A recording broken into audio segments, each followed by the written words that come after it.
Evet hocam. Sayın TV1 izleyicileri, Türkmen Tarihi programına hoş geldiniz. Bu hafta Türkmen Tarihi programımızda 2025 yılı değerlendirmesini yapacağız. Hocam hoş geldiniz. Hoş bulduk Sayın Kılınç. Nasılsınız hocam? Teşekkür ediyorum. Sizler iyisiniz. Teşekkür ederim, sağ olasın. Hemen başlayalım hocam. Tabii ki. Bu hafta 2025 yılında neler yaptık? Onlar hakkında değerlendirme yapacağız. Bu TV1 televizyonunda Türkmen Tarihi programının değerlendirmesi nasıl oldu? Bunun üzerinde neler yaptık? Bir değerlendirme yapabilir misin hocam? Sayın Kılıç teşekkür ediyorum. Her zamanki olduğu gibi Türkmen Tarihi programına başlarken bizi izleyen çok değerli Türkmen Tarihi izleyicilerine ve bununla birlikte TV1 yayın ailesine teşekkür ederek yayına başlamak istiyorum. Şimdi bu programda istedik ki 2025 yılında Türkmen tarihi olarak çeşitli alanlarda faaliyetlerimiz ve çalışmalarımız oldu. Bunlara bir dönüp bakalım 2025 yılı biterken. Buralarda tabii önemli hadiseler oldu 2025'te Türkmen tarihi olarak. En önemlisi de belki bunların içerisinde en değerlisi de bu ekranlardan Türkmen tarihi izleyicileriyle hemen her hafta canlı olarak birlikte sunduğumuz zaman zaman bu programın şöyle bir genel yapısına bakmak, daha sonra da Türkmen tarihini Yani değişik... bu televizyonumuzda neler yaptık? Bu Evet. TV1 televizyonumuzda neler yaptık? Teşekkür ediyorum hocam. Türkmen tarihine uzun soluklu olarak Profesör Doktor Celil Arslan Bey ile birlikte özellikle Ocak, Şubat, Mart aylarında bir toplantı ve ulusal bir sempozyum vardı Andırın'da. Hemen arkasından gelen bir çalışma oldu. O zamana kadar hatta daha öncesinde Türkleri tarihini, Türklerin yapısını, Türkmenler 1 diye, Türkmenler 1, 2, 3, 4, 5 diye Anadolu'daki Türkmenlerin yapısını ayrıca buna paralel olarak çalışmalar yapmışız. Yani Anadolu'da Türk tarihini, Türkmen tarihini özellikle birkaç bölüm halinde yılın başında ve ilk çeyreğinde bu programları seri olarak yapmışız. Sonraki dönemlerde konuklarımız olmuş. Özellikle yöresel olarak mesela Felahiye'yi çalışmışız. Mesela Şarkışla bölgesinden yine bölgeden olan yazarlar, çizerler, kültür çalışanlar, eğitimciler bunlar programlarımıza Türkmen tarihine konu olmuş. Yani Türkmen tarihini incelerken Anadolu'da Sayın Kılıç Türk tarihini, Türk örf ve adetlerini, Türk kültürünü, eğitimcileri konuk alarak bu konularla ilgili ana başlıkları buradan irdelemişiz. Yani bu yayınımıza katkısı olan değerli arkadaşlar. Tabii ki. Sonra Azerbaycan coğrafyasından yani kendisi İranlı olan Azer Bey ile birlikte 2 program farklı haftalarda yapmışız. Şunu demek istiyoruz. İran coğrafyasındaki Türkleri çalışmışız. İran coğrafyası biliyorsunuz Orta Türkistan coğrafyasıdır bizim için. Aslında Türkistan coğrafyası diye, Orta Asya diye bahsedilen Türklerin ana coğrafyası, ata coğrafyası, Atay yurdu, Türkmen yurdu.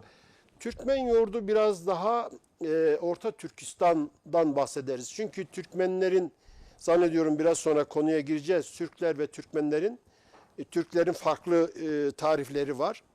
Orta Türkistan coğrafyasında, İran coğrafyasındaki bugün yaşayan tarihin, köhne tarihten başlayarak, fi tarihinden başlayarak öyle diyelim, bugün itibariyle İran coğrafyasında yerleşik olan kadim Türk tarihi var. Biliyorsunuz İran coğrafyası, Orta Türkistan coğrafyası yani Türklerin kadim coğrafyalarından bir tanesi. Anadolu'ya gelmeden önce durakladığımız, devletler kurduğumuz sultanlıklar kurduğumuz, özellikle Karahanlıları, Selçukluları, Oğuz Yabgu'dan sonra, Oğuz Yabguluğundan sonra diyelim kurduğumuz devletler var, Türk devletleri var.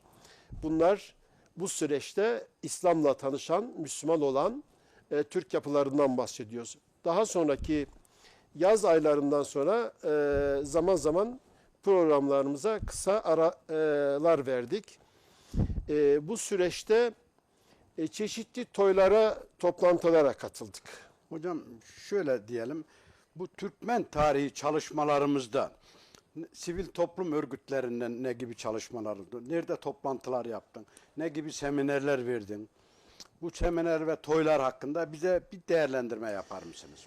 Tabii bu ağırlıklı yazın oldu ama toy ve toplantılarımız, seminerlerimiz, özellikle konferans şeklinde Sivil geçenler. toplum örgütlerindekiler. Evet, teşekkür ediyorum. STK'larda, sivil toplum örgütlerindeki toplantılarımız hiç bitmedi.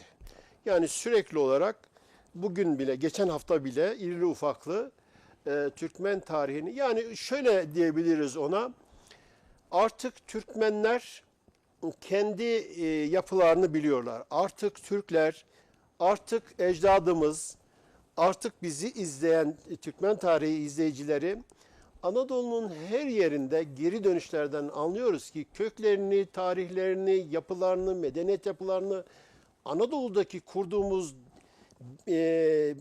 imparatorluk, devlet, beylik, irili ufaklı bu yapılarının, biliyorsunuz Anadolu Türkleştikten sonra 1076 pardon, Mirya-Kefalon Savaşı'ndan sonra Batılıların ve Batılı kroniklerin ifadesiyle Türkiye ifadesinden sonra artık Bizans Türklerle baş edemeyeceğini anladığı tarihtir bu tarih.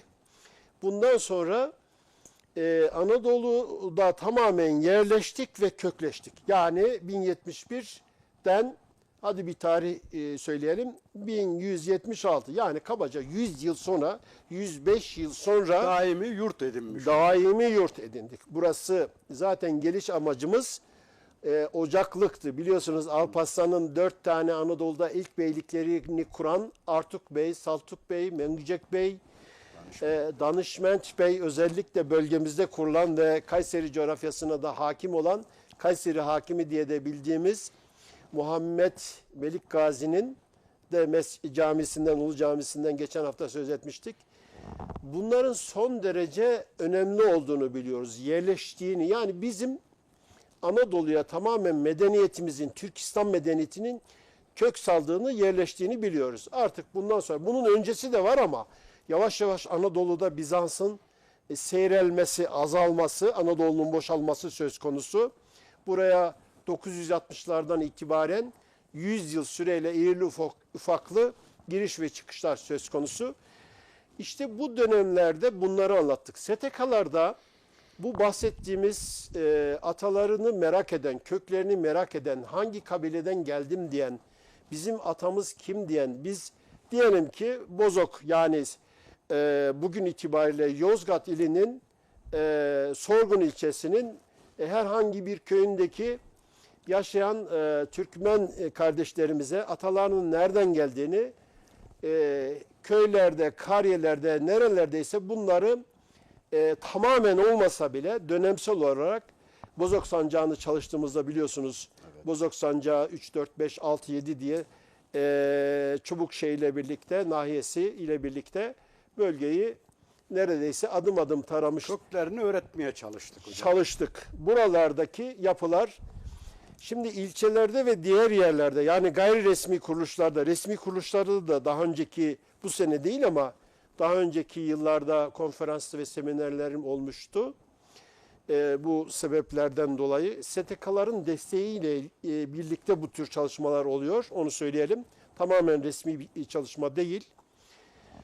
Bu çalışmalar artık yayıldı, kökleşti, bilinir hale geldi. Yani Türkmen ifadesi Anadolu'da, ben TV1 ailesine, yayın ailesine de teşekkür etmeliyim bu süreçte. Çünkü bu pencereden bilinir hale gelmesinde son derece etkili olduğunu söylemeliyiz ekranların. insanların geri dönüşlerinden de köklerine ne kadar çok tarihlerine, atalarına merak ettiklerini iyi anlıyoruz. Çok iyi anlıyoruz. Geçen hafta itibariyle yine spesifik bir örnek olacak ama söyleyelim. Gemerek ilçesinin Karagöl köyünden Karalar'dan Keçiciler'de diye maruf bilinen bir ailenin kardeşimiz, evladı Hollanda'da ikamet ediyor. Daha önce beni ziyaret etmişlerdi. Bir vesile, aslında tesadüfen bir tarih konuşması yapmıştık. Misafir etmiştim köydeki kulübemde. Küçük bir kulübemiz var orada. Buradan hareketle bu merakı Avrupa'ya taşıdı bu kardeşimiz. Yetmedi, oradaki Türklerle birlikte hani gurbette hemşeri dernekleri ve yapıları var. Özellikle batıdaki yani Avrupa ülkelerindeki gurbetçilerimizin oluşturmuş olduğu çok hem dini yönden hem kültür yönden pek çok STK'ları ve dayanışma oluşturdukları yapılar var. Bahsettiğim bunlar. Buralarda söz konusu edilip sohbet konusu edildi. Yani insanlar artık köklerini, tarihini, yapısını, nereden geldiğini, aşiretini, obasını, kabilesini merak ediyor. Biz de buradan anlatma fırsatı buluyoruz. Bir kez daha hatırlatmış mı oluyoruz hocam? Aslında biliyor köklerini bunlar ama üzerine biz baktıkça daha iyi hatırlamış oluyor köklerini hocam. Tabii bilenler var. Onu şüphesiz söylemeliyiz. Bu da bizi sevindiriyor. Fakat bilmeyenler de var. Unutmasınlar hocam en azından. Unutmasınlar veya eksik bilenler var. Zaman zaman sohbet konusu olduğu zaman arşiv kayıtlarına göre bunların bağlantılarını, 1000 yıllık bağlantılarının neredeyse tarihsel yapı içerisinde yani bunun örneklerini çok sık verebiliriz. Bu ekranlardan bizi izleyenler, takip edenler çok iyi hatırlayacaklar. Uzun Yayla'yı çalıştığımızda Uzun Yayla'nın 5. bölümünde kaldık. 6, 7, 8 devam edeceğiz ama buradan Uzun Yayla'daki herhangi bir nahiye, ilçe, kaza, belde, köy neredeyse bilinir hale geldi. Dönemsel olarak da devletleri ardışık olarak bu kültür yapısını ve medeniyet yapısının ard arda gelen yapıları da düşündüğümüzde tabii sosyolojik olarak buradaki göç ve göç sebeplerinin varlığını, bu yapıların zaman zaman değiştiğini söyleyebiliriz. Sayın yönetmenimden haritalar var. Bunun üzerinden devam edelim. Dolayısıyla Anadolu'da bu çalışmaların devam etmesi gerekiyor. Yetti mi? Hayır, yetmedi. Bizimle birlikte bu program biraz daha özel bir program. Hemen hemen Türkiye'de bir örneği de ufak tefek yerlerde var mıdır veya haberim olmadığı yerlerde var mıdır bilmiyorum ama bu şekilde hem saha çalışmasını hem arşiv çalışmasını birlikte aküple ederek bu biraz kalabilir sayın yönetmenim. Buraya döneceğiz. Şu cümlemizi toparlayalım hemen. Bu şekilde aküple ederek başka bir program örneği de yok gibidir. Bu yüzden dolayı da bizi takip eden özellikle Face'ten de şu anda canlı olarak TV1 Face'ten yayınlanan program. Oralardan gerek eleştirilerinizi gerek de sormak istediğiniz soruları rahatlıkla alabiliriz. Bu program olmasa bile gelecek programla bunu cevaplarız. Şimdi bu kadim Türk coğrafyası, Türk başkentleri. Neresi? Burası Türkistan, Orta Türkistan. Hemen Türkiye Cumhuriyeti'nin yani haritanın batısına Türkiye'nin doğu yapısını görüyoruz. Şimdi burada eğer yönetmenim çekebilirse İstanbul'da var.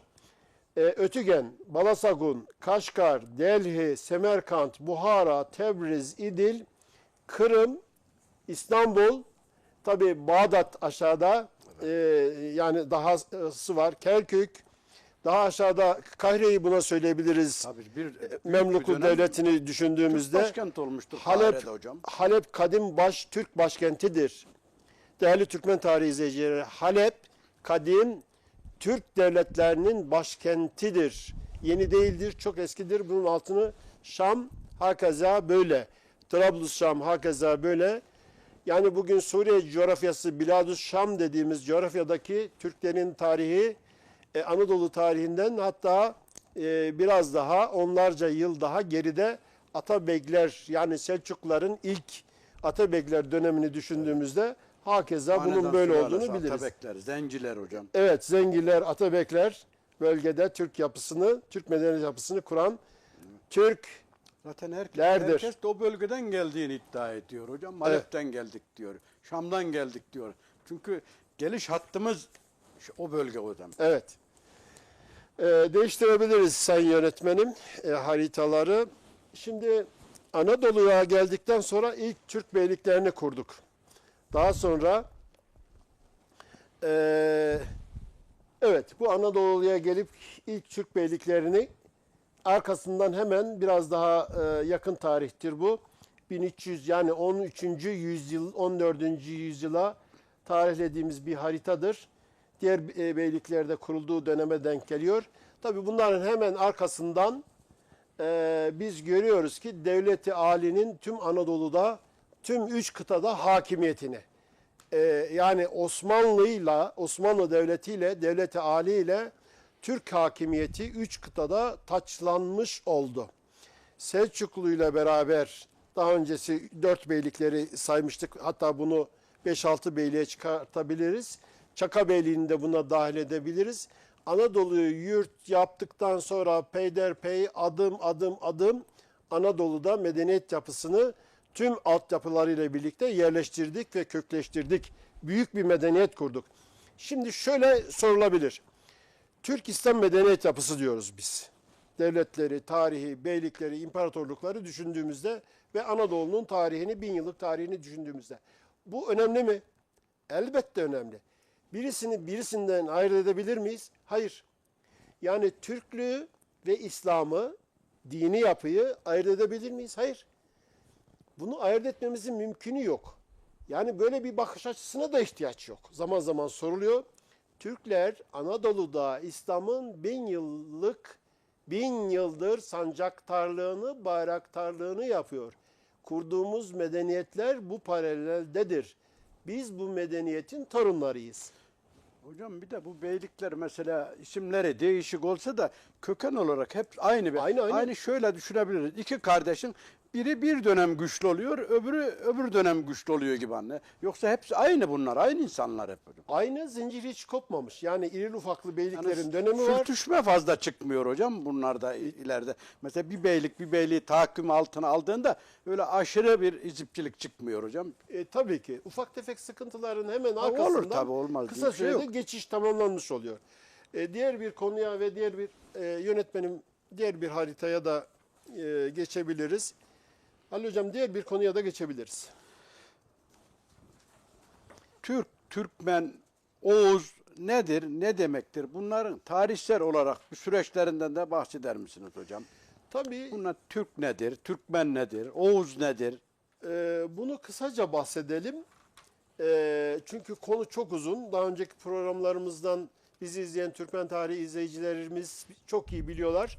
Bunları ayrı ayrı bölümler halinde uzun uzun anlatmıştık. Özellikle Türk tarihi, Anadolu Türkleri diye seriler halinde uzun uzun anlatmıştık ama vaktimiz olmadığı için bu önemli bir soru. Ben teşekkür ederim bu soru için.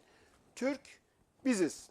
Bizim üst kimliğimiz, milletimizin üst kimliği, devletimizin adı, milletimizin adı, Türk. Türkçe konuşan milletlere, Türkçe konuşan unsurlara, Türkçe konuşan tüm yapılara Türk denilir. Kısaca öyle diyelim.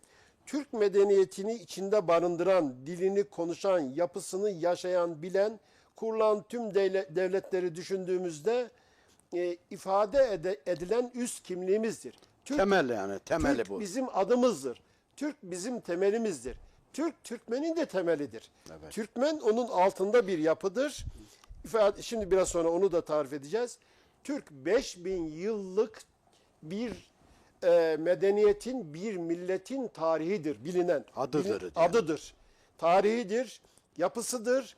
Anadolu'da kurduğumuz Türk bayrağı deriz, kurduğumuz yapı içerisinde. Devlete Türk devleti deriz, medeniyete de Türk medeniyeti deriz. Bizim özümüzdür, aslımızdır, temelimizdir, kimliğimizdir. Varoluş gayemizdir. Kısaca. Tarihi hocam mesela ileriye doğru ne kadar götürürsen götür yine Türk çıkıyor hocam. Çıkacak. Biz sen 5000 dedik ama Bu daha ilerisi de çıkıyor. 10 bin desen 17 bin diyor biri. Daha- 20 bin diyor. Daha eskisi var. Elbette Anadolu'da kurulan Türk yapıları da var. Konu biraz Bilineni 5 bin diyelim hocam. evet, bilinen tarihiyle 4000 5000 yıl diye müverrihlerimiz bu şekilde tarihlemiş. Şimdi Anadolu'ya geldikten sonraki yapı farklı, öncesi farklı, daha sonrası farklı. Biliyorsunuz biz yüzlerce devlet kurmuş bir milletiz. Yani çok çabuk organize edebilen, organizasyonu çok kuvvetli, cesur, atak bir milletten bahsediyoruz. Çabuk da yıkılan da diyebilir miyiz hocam? Onu söyleyelim. Onu da söyleyebiliriz. Türkmen kim? Türkmenler Müslüman olan Türklerdir. Dönem olarak 10. yüzyıla tekamül eden Selçuklu ile birlikte Orta Türkistan yani İran coğrafyasından Karahanlılar, Gazneliler, İdil Bulgarları dediğimiz Müslüman olduktan sonra 120 bin yani 960'ta 120 bin Türk yani Hakanlar Müslüman olduktan sonra tebaası da hızlı bir şekilde tabi hemen de Müslüman olmadık. Onu söyleyelim. Bu Türkmen derken öbür boylar da var mı hocam bu bunun Oğuz içinde? boylarına özellikle Selçuklular. Oğuz boyları evet, tamam onu biliyoruz. Oğuz boylarından Anadolu'ya gelip yerleştikten sonra özellikle Selçukların, özelde Selçukların, Oğuz boylarının genelde adı Türkmenlerdir. Kurduğumuz devletler de aslında Türkmen Türkmeniye. devletleri. Türkmen devlet. Şimdi bunun mülahazası çok. Biz uzun uzun anlattık ama kısaca şunu söyleyelim. Türkmen, Müslüman olan Türktür. Oğuz kim? Oğuzların içerisinde Türklerin 3 tane ana yapısı var. Gıpçaklar, Uygurlar ve Oğuzlar diyoruz. Oğuzlar. Gıpçakların da çok yapıları var. Yani onlar buraya biz boy ve budunlar diye yukarıdan aşağı budun, boy, millet ya daha üstte millet kimliğiyle daha aşağı tanımlarsak Türk kimliğinden aşağı doğru. Türk kimliğinden aşağı doğru tanımlarsak Türk'ü 3 yapıda da tarif edersek Kıpçaklar, Uygurlar ve Oğuzlar diye ağırlıklı olarak Anadolu'ya Oğuzların geldiğini, Kıpçakların ve Uygurların da geldiğini söylemiş olalım. Öncesinde ve arkasında. Moğol hareketiyle birlikte gelen de var. Tatarlar da gelmiş o dönem. Tatarlar buradan şunu söyleyelim hemen. Kırgız, Kazak, Tatar, Özbek, Karakalpak, Karatatar, Kuman bunlar Gıpçakların alt boylarıdır. Uygur yapılarını biliyoruz. Ana Kıpçak grubunun diyor. Evet. Gıpçak grubunun içerisinde. Bunlar da Türk. Yani bir Kazak'a, bir Kırgız'a veya bir Tatar'a şöyle diyemeyiz. Siz Türk değilsiniz. Hayır. Zinhar yanlış bu. Bunlar da Türk yapısı içerisindeki tarifler. Konu uzun ama detaya girmeden bunların tamamının bir de değerli olan şey şu Sayın Kılıç, Anadolu'da varlıklarını görüyoruz. Bu yapıların tamamını, Türk yapılarının tamamını Hepsi var hocam. ağırlıklı Oğuzlar ama Anadolu'da bunların tamamının var olduğunu. İşte Oğuzlar da bu gruptan. Oğuzlar daha çok Göktürk Devleti'nin içerisinde devleti kuran arada bir 10-20 yıllık bir inkıta dönemi var. Sıkıntılı dönemi var o devlet yıkıldıktan sonra. Göktürk Devleti'nin bakiyeleridir dersek yanlış olmaz. Göktürklerdir dersek doğru olur. Yani Türkler ismini o zamanlardan bugüne kadar taşımışlar, devlet kurmuşlar. Hazar'ın altından Anadolu'ya taşımışlar. İşte bunlara ağırlıklı olarak bu yapıya Oğuzlar diyoruz. Oğuzlar, ok atan millet anlamında değişik birkaç tane anlamı var. Detayı biz daha önceki programlarda anlatmıştık. Peki bu Türk yapısını tabii Türk Oğuzları Anadolu'da pek çok devlet kurması hesabıyla, beylik kurması hesabıyla Orta Türkistan coğrafyasında da görüyoruz. Hangi yüzyıllarda? 20. yüzyıla gelene kadar. Orta Türkistan'da yani Selçuklular Anadolu'ya geldi ama orada kısa bir boşluk oluştu. Moğol döneminin arkasından İlhanlılar dönemini düşündüğümüzde hemen arkasından biliyorsunuz Moğolların büyük bir kısmı zaman içerisinde Müslümanlaşarak hatta şunu söyleyelim Türkleşerek coğrafyaya yerleştiler. Kadim Türk yapısıyla kaynaşmış oldular. Aslında Moğollar farklı bir millet. Irk olarak da Türkler sarı ırk değil biliyorsunuz. Beyaz ırk. Moğollar biraz daha Çin coğrafyasına yakın olan sarı ırktır. Bu yapıdan dolayı arada fark var, onu söylemiş olalım.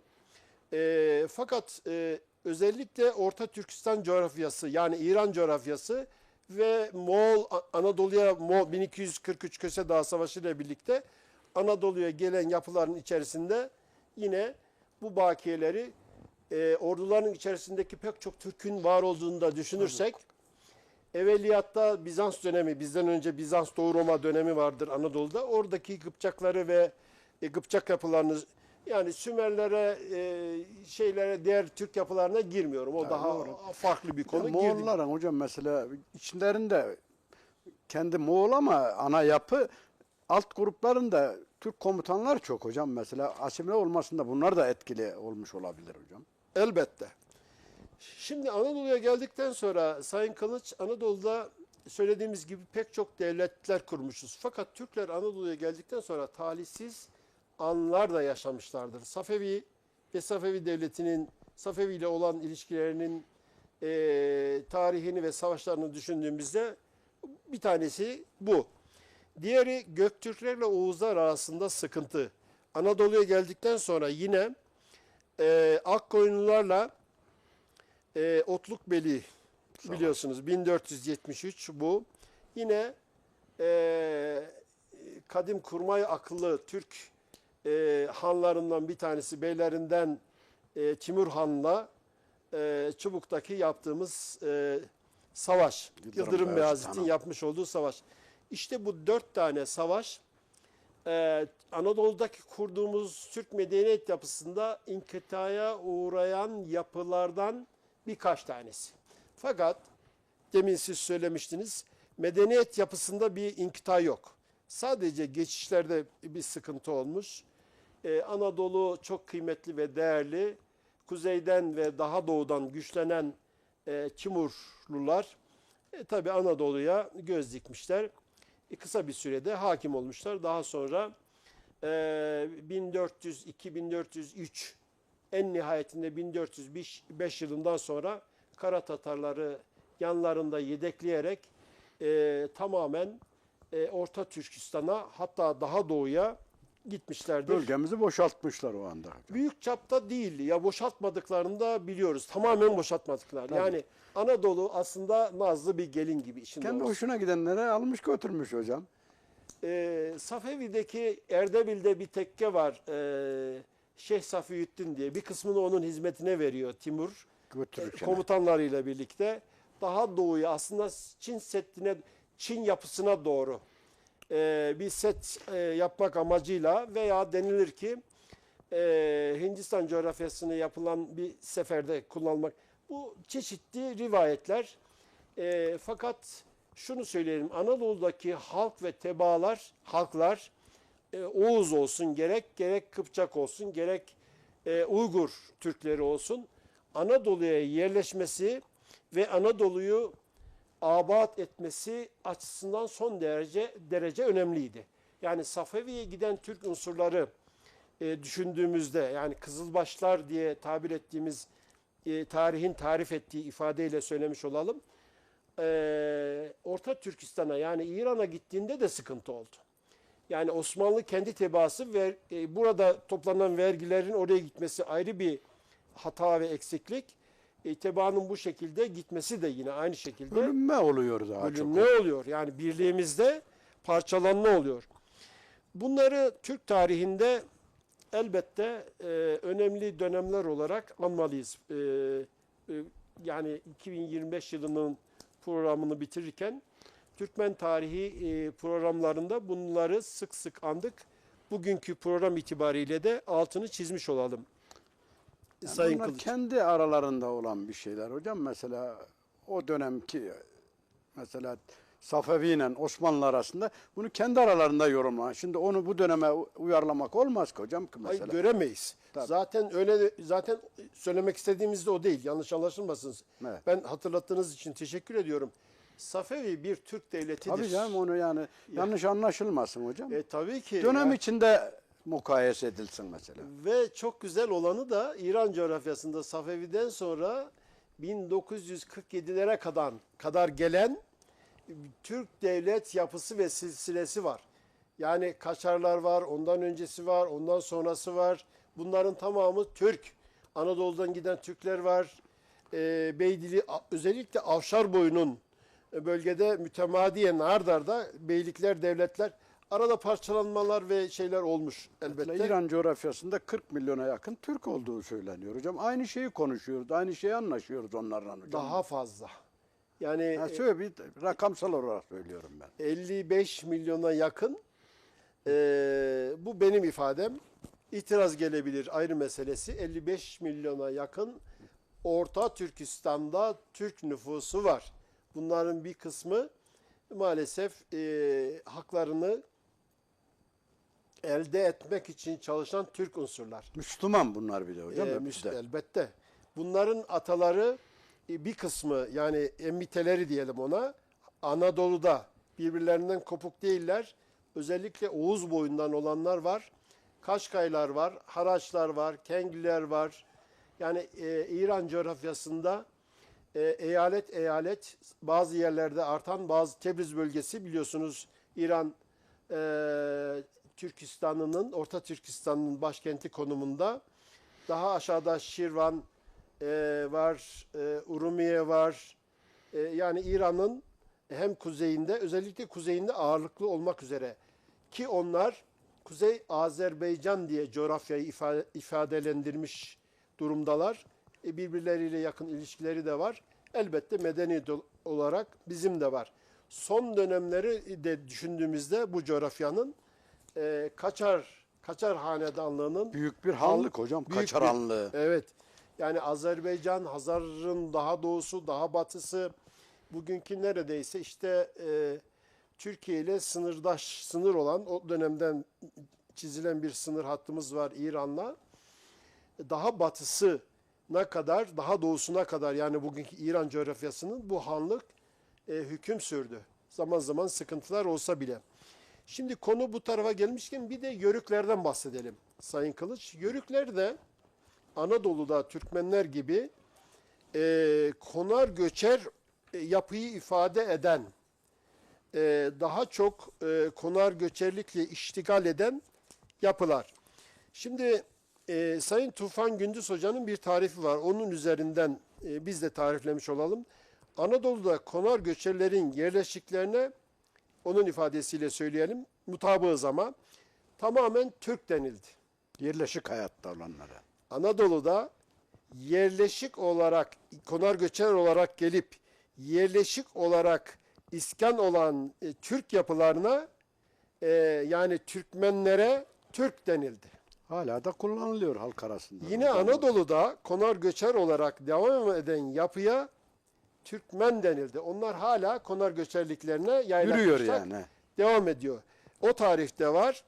Yine Anadolu'da konar göçer olarak batıdakilere 16. yüzyıldan sonra Mehmet Eröz'ün Yörüklerle ilgili bir çalışmasından hareketle bu ifadenin de altını çizmiş olalım. Bunlar daha çok konar göçer. Yani sık sık konar göçer, neredeyse mukim olmayan, iskan olmayan bir yapıyı biliyoruz. Bunlara da Yörükan, Et Yörükanı Türkmenan arşiv kayıtlarında çok değişik ifadeler var. Ama bütün devletler ortak olarak bunları, konar göçer yapıları iskana tabi tutmuşlar. Bunun sebepleri var. Gittikleri ve geldikleri coğrafyalarda ekili dikili olan alanlara zarar vermeleri,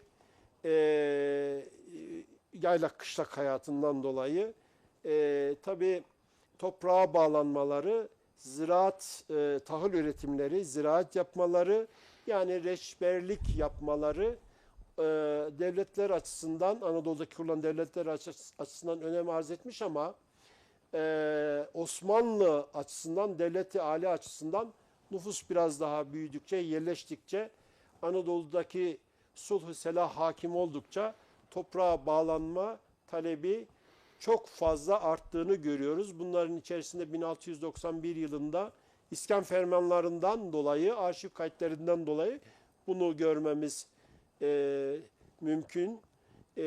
Özellikle bu tarihlerden sonra bir de mecburi iskanlar var, zoraki iskanlar var diyelim.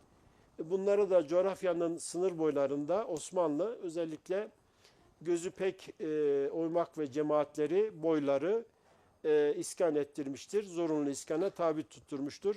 Onlardan bir tanesini de Rakka iskanı yani sürgün iskanı diye örneklemiş. Hocam bir de şöyle olalım. bir şey sorsam. Bu mesela konar göçer yürüyen, yörük anlamında diyorsun. Bunlar yürüyor mesela. Bu ta Halep, Trablusşam, Rakka, ta o bölgeden geliyor bunlar buraya. Gelirken orada iyi bir coğrafya, Memlük coğrafyası. Evet. Bu tarafa geliyor, sağ tarafında Bozulus olduğu bölgede Akkoyunlu coğrafyası. Evet. Bu tarafa geliyor, Dulkadirli coğrafyası, Karaman coğrafyası var, Osman. Bunlar nasıl gidip geliyor bu adamlar 4-5 ülkenin? Bunlar hep beylik ayrı ayrı. Şimdi bunu tek bir devlet olarak düşünmeliyiz. Özellikle beyliklerde konar göçerlerin yapısını O zaman da yürüyor muydu bunlar acaba? tabii yürüyordu. Şimdi ben bölgemizdeki bir 2340 rakımlı bir tepeden, Hızır Gömülge'den de aynı tespiti yapmıştım. Yani bugünkü şeyler var, programlar var tabii. Şam ve Halep bölgesine baktığımızda 800 kilometreyi aşıyor.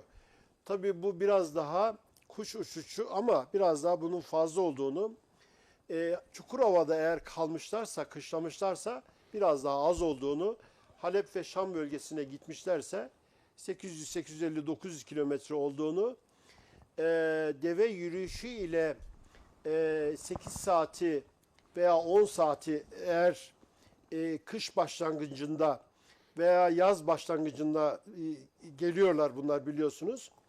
Kış başlangıcında da tekrar gidiyorlar. Bu yürüyüşü yani deve yürüyüşünü koyunları büyük çapta kütleler halinde koyunlar obanın göçerliğini düşündüğümüzde aşağı yukarı 45 gün yol kat ediyorlar.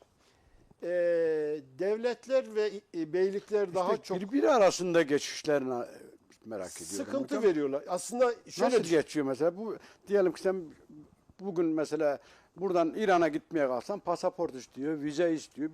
Bunlarda öyle bir şeyler yok mu acaba hocam? yok. Türk yurdu sınır kısıtlaması yok. Ha, işte Hatta ona öğrenmek Anadolu'dan yani bugün Bozulus'la ilgili şeyler var. Rişvanların hareketleri var.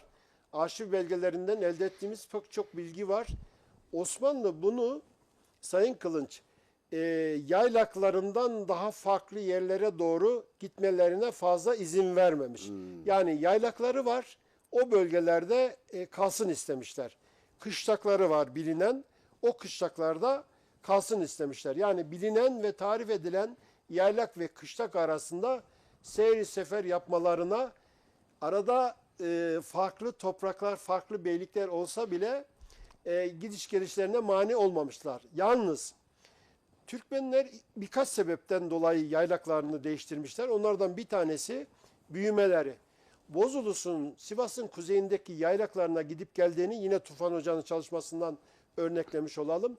10 milyondan daha fazla koyun olduğunu, irat hayvancılığı yapıldığını biliyoruz. Bu şu demektir. Bu aşiretler büyüdükçe kendilerine Rişvanları buna örnek gösterebiliriz Bozulus'un içerisinde. Rişvanlar ta Orta Anadolu'yu kat ederek yani Diyarbakır'ya sancağından Ruhi, Malatya sancağından Uzunyayla hattından Kızılırmak'ın güneyinden daha batıya kadar Denizli'ye kadar hatta sahile kadar buradaki İskan Kanun'dan çıktıktan sonra burada bu yapıların iskan olduğunu anlıyoruz. Buralardan alıyoruz. Yaylaklarını terk ettiklerini tabi Toroslar bir hat, Kızılırmak Anadolu'da paralel olarak düşündüğümüzde Anadolu'yu bir hat. Çok pardon. Torosların hem güneyinden hem kuzeyinden Çukurova bölgesindeki Türkmenlerin bir kısmı İfrazat-ı Zülkadiriye'de de böyle özellikle Sis Kozan bölgesinden Tarsus hattından Alanya Alayi'ye kadar. Şimdi onlar daha çok yaylaklar için Torosların yani bulundukları yerlerden yönü tarif edersek kuzeye doğru, daha kuzeye doğru geldiler. Yani eğer Halep'ten, Çukurova'dan tarif edersek tamamen Anadolu steplerine, yaylalara geldiler. Bu geldikleri güzergahlar var, gittikleri güzergahlar da var ve biliniyor. Bunlara göç yolları deniliyor. Tamamen farklı bir konu aslında bu. Fakat sizin sorunuza cevap olsun diye kısaca söyleyelim. Türkmenlere herhangi bir sınır yok. Hatta Türkmenlerin ismi la mekan. Mekansız anlam. Mekansız anlamında. Neden? Konar göçer yapı bunlar. Herhangi bir mekanları yok. Toprağa bağlanmaları oldukça zor. Şimdi demin aşağıda konuşurken değerli bir dostuma da hocama da aynı ifadeyi kullanmıştık. Türkmen'e arı alır mısın diye sormuşlar. Ne demiş? Paramla arı vızıltısını ne yapacağım? Vızıltıyı ne yapacağım demiş. Başka ne demiş? Ekme bağlanırsın. Ekme ekin eğlenirsin. Çek deveyi güt koyun demişler. Bir gün sen de beklenirsin anlamında. Yani, beylik yaparsın. Hayvancılığa dönersen daha çok para kazanırsın anlamında. Koyunların, kuzuların çoğalır, büyür. Sen de bey olursun.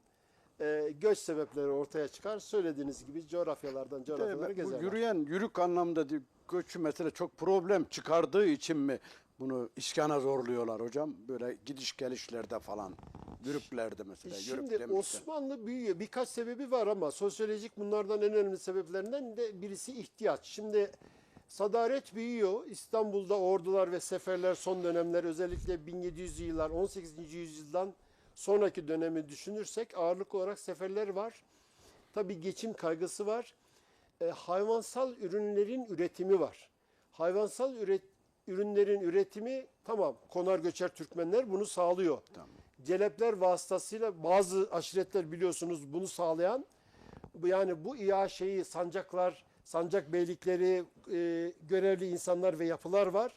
Sadarete ve daha nüfusun yoğun olduğu bölgelere gönderilme söz konusu, satma söz konusu.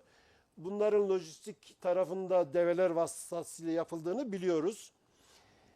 Peki tahıl nasıl olacak?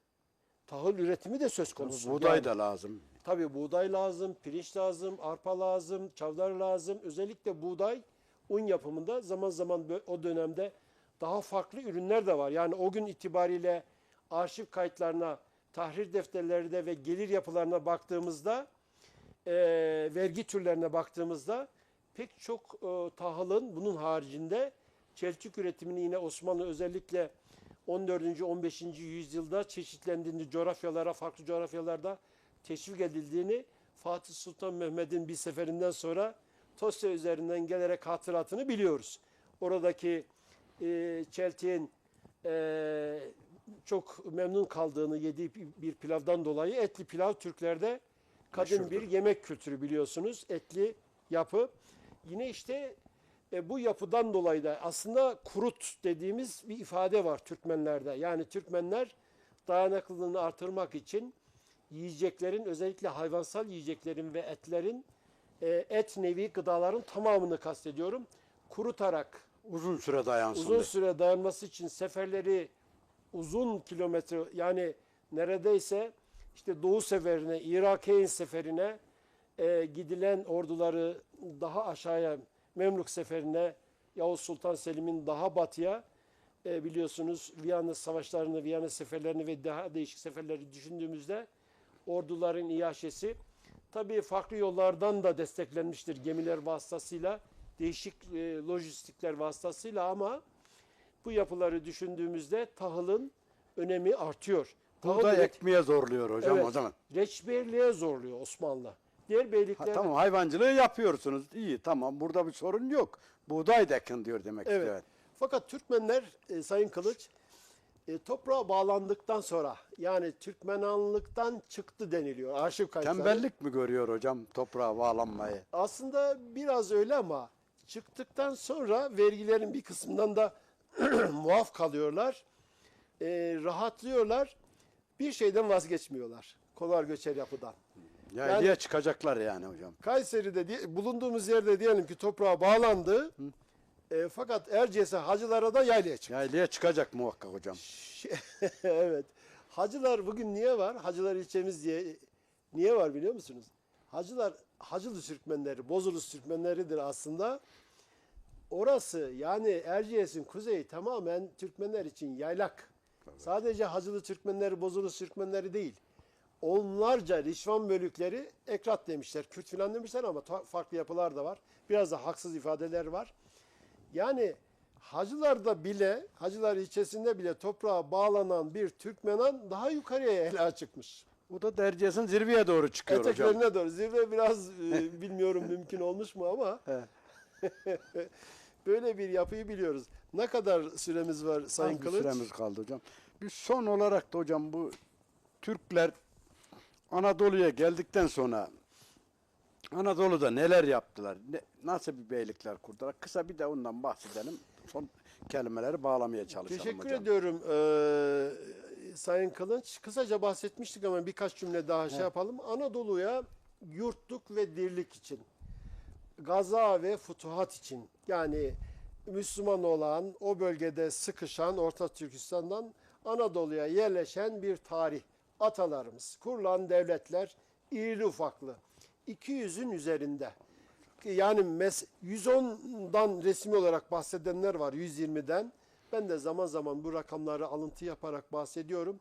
Fakat hiç adı anılmayan, yani birkaç Hiç duymadığımız beylikler var. Yani bu şeyde Yağmur Bey diye, Karakaya'da mukim Yağmur Bey. Sonra bu bey bu bölgede beylik kuruyor. Yetmedi. Memluk Devleti'nden Kansi Kavru muydu? Yanlış hatırlamıyorum sanıyorum. Kansi Kavru mu? Oradan talepte bulunuyor.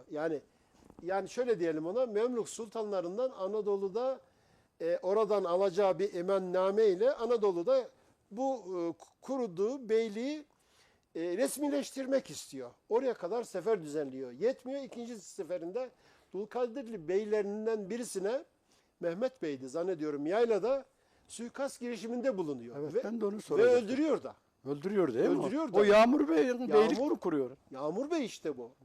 Nerede? Bunun gibi kaç tane? Çok. Cüneyt Bey var. Felahiye bölgesinde kaleye yerleşiyor. Biliyorsunuz orası Doğu Roma'nın yani Kapadokya devletinin merkezi olduğu dönemde, Kayseri için söylüyorum. O bölgede de kralın kızının bir şeyi söz konusu, hamamı.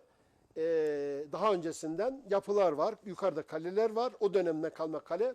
Ama yine Eratna ailesine mensup Dulkadir dönemine de denk gelen bir zamanda isyan ediyor. Kendi beyliğini kurmak istiyor. Yenilince uzun süre orada küçük bir yurtluk, beylik demeyelim ona da, yapı oluşturuyor. Develi'de yine 3-4 tane buna benzer yapı var. Bütün bu, yani kendi coğrafyamızdan birkaç tane örnek verdik. Anadolu'yu tüm düşündüğümüzde devlet kurmak biraz şey gelmiş. Ne diyelim?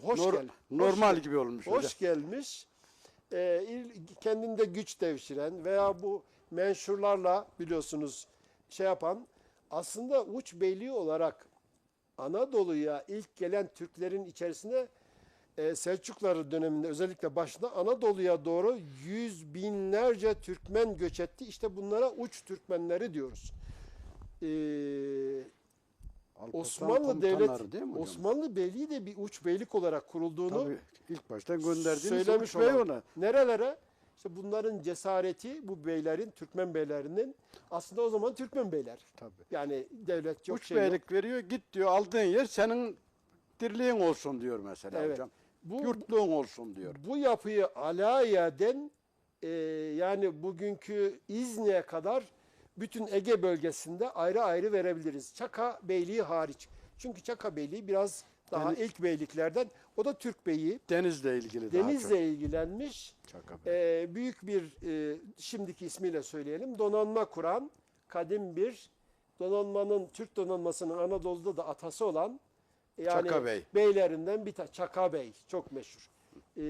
Seyir seferleri de var daha batıya biliyorsunuz. Kısaca böyle tarif edebiliriz. Son kelimeleri bağlamaya çalışalım hocam. Ben teşekkür ediyorum Sayın Kılıç. Hem tekraren TV1 yayın ailesine, bizi izleyen Türkmen tarihi izleyicilerine elbette bu yıl biterken bu programı özet olarak kısaca hem tekrar olsun diye yaptıklarımıza birkaç dipnot olarak sunmuş olduk. Önümüzdeki yıl yine bu program devam edecek. Bizi izlediğiniz için teşekkür ediyor. Yeni yılın da hayırlara vesile olmasını, hayırlar getirmesini her bir kardeşimiz için ayrı ayrı temenni ve dilekleri de bulunarak programımızı kapatmak istiyorum. İyi günler diliyorum. Türkmen Tarihi programı olarak hoşça kalın diyorum. Kendinize iyi bakın.